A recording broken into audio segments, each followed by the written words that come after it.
గెలిపించండి, నేను దగ్గరుండి అన్నీ చూసుకుంటాను, మీకు అన్నీ నేను చేస్తానన్నారు. ఈరోజు ఎక్కడున్నారు? మరి ఇప్పుడు పవన్ కళ్యాణ్ గారికి ఓటేశారుగా, 20 సీట్లు గెలిపించారుగా.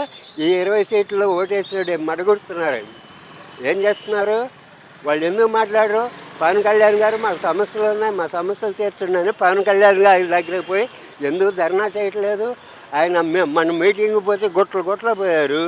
దేనికి? సినిమా యాడని చూస్తాను. ఒకప్పుడు సినిమా యాడరు, ఇలా ఆడు ముసలోడే నాలాగా. మరి నువ్వేం చేస్తా? ఈ టైంలో నువ్వేం చేయగలవు? ఎవరు? మోదీ దగ్గర పోయి మాట్లాడగలవా? చంద్రబాబుని బెదిరించి ఆ పని చేయి ఈ పని చేయి చెప్పగలవా?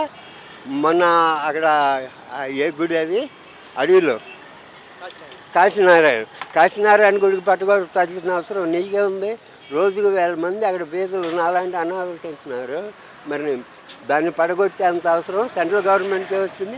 Jaganmohan Reddy central government order ఇచ్చింది, జగన్మోహన్ రెడ్డిని దాన్ని కట్ చేశాడు. బాబు అది పేదల సన్నిధానం, దేవుడి సన్నిధానం, దాని రోజులు మీరు పోవద్దు. సెంట్రల్ గవర్నమెంట్ ఆగిపోయిందిగా, నీ గవర్నమెంట్లోకి వచ్చినా దాన్ని ఎందుకు పడగొట్టాల్సి వచ్చింది? విజయవాడలో 42 గుళ్ళు పడగొట్టి సీఎం అయినంత మాత్రాన నువ్వు పెద్ద మీ హీరో అవుతావా? అంటే 30,000 మంది అమ్మాయిలు మిస్ అయ్యారన్నారు. స్వగాలి ప్రీతి గురించి కూడా గతంలో ఇప్పుడు మాట్లాడుతున్నారు. ఇప్పుడు మరి రోజు మిస్ అవుతున్నారు, రోజు 2-3 మిస్ అవుతున్నారు. ఒక్క ఆడదాని మీద చేసినా కూడా నేను ఒప్పుకోనన్నావు. మరి ఈరోజు ఏం అడ్డగొడుతున్నా? ఈరోజు ఏం అడ్డగొడుతున్నా? పవన్ కళ్యాణ్ గారు ఎక్కడున్నారు? మీరు ఎక్కడున్నారు అసలు? మరి రోజు అత్యాచారాలు జరుగుతున్నాయి, రోజు మానభంగాలు జరుగుతున్నాయి, రోజు కిడ్నాపులు జరుగుతున్నాయి, యాక్టివిస్టులు రోజు అరెస్ట్ చేస్తున్నారు. మరి ఎవరితో ఏం మాట్లాడా? ఎందుకు మాట్లాడతలేదు? కారణం ఏంటి? కారణం ఏంటి? అన్ని 6 హామీలు ఇచ్చాడు. 6 హామీలు ఇప్పుడు ఏమంటున్నాడు? ఎవరన్నా డబ్బు ఇస్తే చేస్తా, లేదా ఏడన్నా అప్పు తెచ్చేస్తా, లేకపోతే అక్కడ భూములు అమ్మేస్తా. ఏది అమరావతిలో? అంతేలా నా దగ్గర డబ్బు లేదు. నీకు 100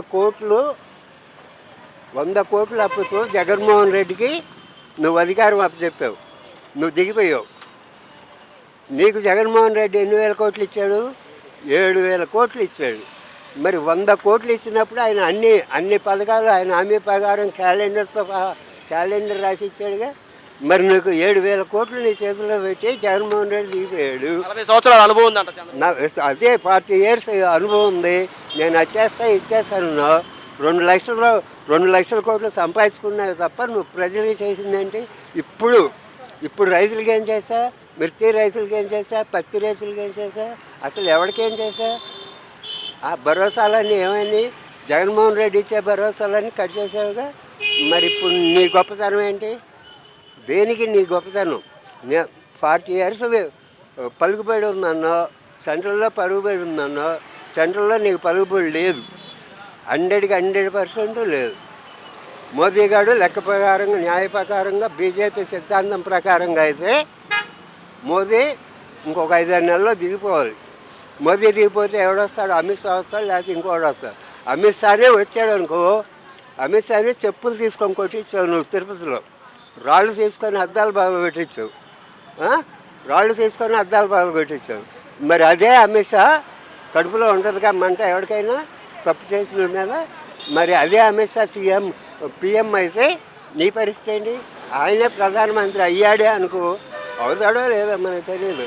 ఒకవేళ ఎన్నికలు జరిగి అయ్యాడే అనుకో, అప్పుడు నీ పరిస్థితి ఏంటి? నువ్వు ఎక్కడ ఉంటా? నిన్ను కూడా కొట్టిస్తాడుగా అలాగే. ఎందుకంటే నీ దగ్గర పై హోదాలో ఉన్నాడుగా. అప్పుడు